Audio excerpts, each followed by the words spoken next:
Great. So, is everyone having a good time? Yes or no, team? Yes. Excellent. Great. So, I'm going to do a masterclass now where we're going to have a look at what I call the 3 M's. What's it called?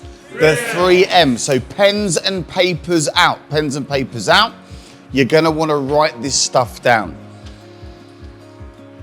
And most people don't know this.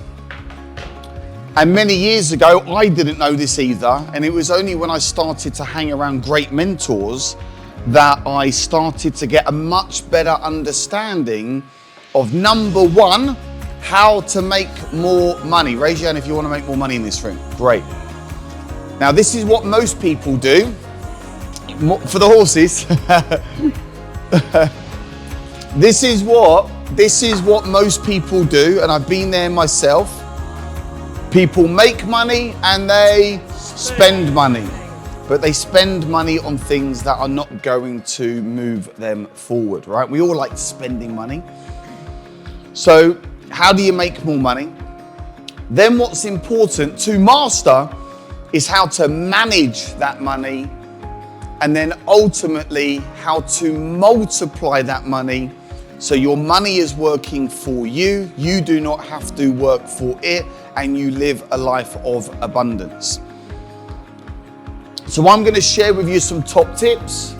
We're going to look at the formula for wealth, and then we're going to go into our major breakthrough experience. So pens and papers out. There are some key elements that you can do so you can make more money in your business. And what qualifies me to talk about money? Well, I've pretty much been obsessed with it ever since I was a small boy.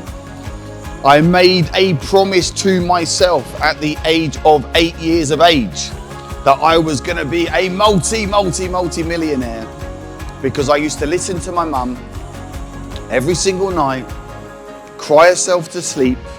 We lived on a rough council estate, high-rise building. My mum couldn't afford to feed us. I was the kid that went to school with odd socks on, hand-me-down clothes from the thrift shop and Oxfam. I was bullied at school. And I always remember, as a young lad, thinking, I will do anything to protect my mum. And I made a promise that I was going to look after my mum, and I was going to look after my little brother, Austin. Many of you know Austin, you spoke to Austin, he's part of the AFL team. And I just became obsessed with opulent items, and I would spend hours and hours at the little newsagents on the council estate square. There was a laundrette, there was a fish and chip shop, there was a newsagent, there was a tattoo artist, and I would spend my weekends in this little newsagents at the back just looking at magazines. And I became obsessed with like fast cars and private yachts and nice expensive watches. And it was like, one day I'm gonna have all of those things. And I got posters. Did anyone used to have posters in their bedrooms of things they wanted, yeah? What did you have? Lamborghini? What did you have? Holidays? Yeah. George Michael? Music, yeah? Picture of a surfboard. But I used to have these pictures on the wall. Would you, yeah, Jim, say? 911 Porsche. Babe. Oh, really? Yeah, interesting. So I, you know, like all of us, I had the pictures up there. And from a young age, I really became driven by, because I believe that if I had all the money, I'd have all the happiness, and I'd be able to look after my mum. And I was that kid at school that could get you whatever you wanted. I used to go in with 2 bags. My school bag wasn't interested with my pens and papers and calculators. And then I used to go in with the Reebok bag, jeans and perfumes and cigarettes and you name it, I could get you whatever you wanted. I used to go and hang out with a guy called Tim who used to run big markets. Has anyone been to those? I don't know if they still exist, but they used to run these big markets on the outskirts of London. Like thousands and thousands of people would go there at a weekend, and yeah, Sunday markets, and they'd have the guy with the lorry, yeah, and it meat or stuff, merchandise, yeah, and he'd have the headset on. Well, this was Tim, right? So I went from hanging out at the newsagents, obsessing, to then, before I knew it, at the start of secondary school, every Saturday, every Sunday, I'd be on the markets with Tim, and he'd be on their headset, and I'd be throwing stuff into the crowd. And it was an incredible experience, because I really saw firsthand how you could get people into a frenzy, how you could build desire really, really quickly. And then I said to Tim, I said, look, man, I can sell this stuff at school. You give it to me for X price, I'll sell it on and I'll have my markup. And that was my first real experience of any type. Well, I used to sell sweets and crisps in the playground as well. Did anyone remember Puff Crisps? You know, the 10p Puff Crisps? I used to go and buy them from the wholesalers and then sell them at school as well. So I've always liked to make money, wheel and deal, be a bit of a hustler in my early days, you know, and, ended up door knocking. So I've always made really good money, actually. You know, even as a youngster, I was making £1,000 a week knocking on doors for Zenith Windows at the age of 15, 16 and 17.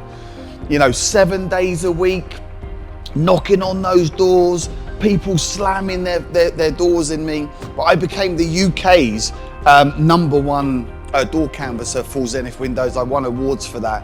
Really taught me some resilience, right? But the problem was, no one showed me how to manage that money. So I made money, I spent money. I made money, I spent money. I gave it to my mum, and that was incredible. My mum got her first business. She bought her first house, 11 Hastings Road. What an incredible experience. She set up a business called Bieber Lives. So I've always been able to make money, but I've never been able to manage it, and I certainly didn't know how to multiply it. So would you like some top tips, team, on how you can start making more money? Yes or no, guys? Right, pens and papers out. You're going to want to write this stuff down. Okay. So, number one, team, number one, learn about money. Listen to podcasts about money. There's some great books about money. So number one is start focusing on the money. The more you learn about money, the more you'll attract money in. Because many people, they have a scarcity mindset around money, and they hoard money and they worry about money. I used to do that for many, many years. Have an abundant mindset. You can have all the wealth that you want. Number two, you've got to, yes, work hard, but you need to work smart, and you need to understand that sacrifices need to be made. I call it risk versus reward. A lot of people want the reward, but they're not willing to take an element of risk. And it's really important, would you agree? You need to have skin in the game, yes or no, team, yeah? You've got to have skin in the game. I always wanted the reward, but I didn't want to put any risk in. So you have to have skin in the game. You've got to make sure that your business, your product is scalable. Does the market want this? Is it something that's truly scalable? Those of you, we've got property investors in the room. Who's into property? We've got a few people, yeah? So property is very scalable. There's a huge demand for that, okay? So just ask yourself, and some of you in this room have got like 4 or 5 businesses, right? So Nikki, you got a lot going on. Awesome, well done, Nikki. Are they scalable? You know, that's important to understand. Is there a demand for your product? Yeah? Can you get it out to the masses? Now, if we look at Pete and Sue, yes, it's seasonal, but it doesn't mean it's not profitable. You know, in those moments where you can act, it's very much like the hotel industry in certain countries and catering in certain places. You know, it can be seasonal, that's fine, but in the months where you can make the money, is it scalable? You've got to make sure that you have good profit margins. Now, there are some business models. If you look at Adam, his old car business, a typical second-hand car dealership, Adam was telling us the other day, would run at about 4 or 5% profit margin. Most run at about 3. New car dealerships, I believe, run at about 8. So it's a volume business, right? You look at Tesco's, $1 billion company, they run at like, 0.5%, 1%, right? But for most businesses, typically, like in my business, I always am. I want to be operating at least a 30% profit margin. Yeah, so it depends on the business, but I see so many people they're generating the income, but that you've got to really focus in on the profit, the profitability of each HMO, the profitability of each serviced accommodation unit. What is the profit? This is really important, yes? And make sure you've got good profit margins. And if need be, put your prices up. Don't be afraid to put your prices up. But if you put the price up, what else are you going to do? Put the value up. This is important. Put the value up, yeah? So I'll give you an example of this, right? You know, all of you are our wonderful clients. And, you know, many of you are able to invest into the 1% club. So yes, there's an investment to be made. We've actually put the price down for that, but there's an investment to be made. But the value that you're going to receive from Adam and I over these next 3 years, do you think it's going to be far more than the investment you've made? Yes or no, team? It's going to be far more than the investment. And if we put more into you, are you then going to stay with us for year 4, year 5, year 6? Yes or no, guys? You're going to become our biggest case studies, our biggest success stories, maybe future business partners. So never be afraid to increase prices or charge what you're worth. I see so many people, they do so many great things for so many people and they're freaking skint. And they're doing it for free. Now don't get me wrong, I love a bit of charity work. Yeah, but you can't keep giving your services away for free. You need to value what you do as long as you're giving the value. Make sense? Yes or no, team? It's really important, really important. Put your rents up, put your nightly rates up. Don't rip anyone off. That is not a smart thing to do. Make sure you're fair, but be at the top end of the market. Position yourself as the best and put those prices up. Then really love your customers, love your clients. They'll stay with you for years to come. Hang out with successful people. You buy like you sell like you buy. Let me give you an example of this, yeah? Some people, and I wouldn't actually say you guys here, but it can easily creep in if you're not careful. Some people do not like being sold to. And at the moment there's like a sale or there's something, oh my goodness, they're selling to me. And success is sales. Business is sales. Life is sales. And if you are somebody that feels funny when someone is putting a great opportunity in front of you, then how can you ever build a really sexy, profitable, successful business? Because you're going to have to sell your products and services. You're going to have to sell to investors. You're going to have to sell to yourself to power team members. And everyone in here has got products or services to sell. Would we agree? Yes or no, team? I love being sold to, as long as I'm being sold good shit. Yeah, because I want to buy good stuff. I want to invest in great people. I want to invest in great products.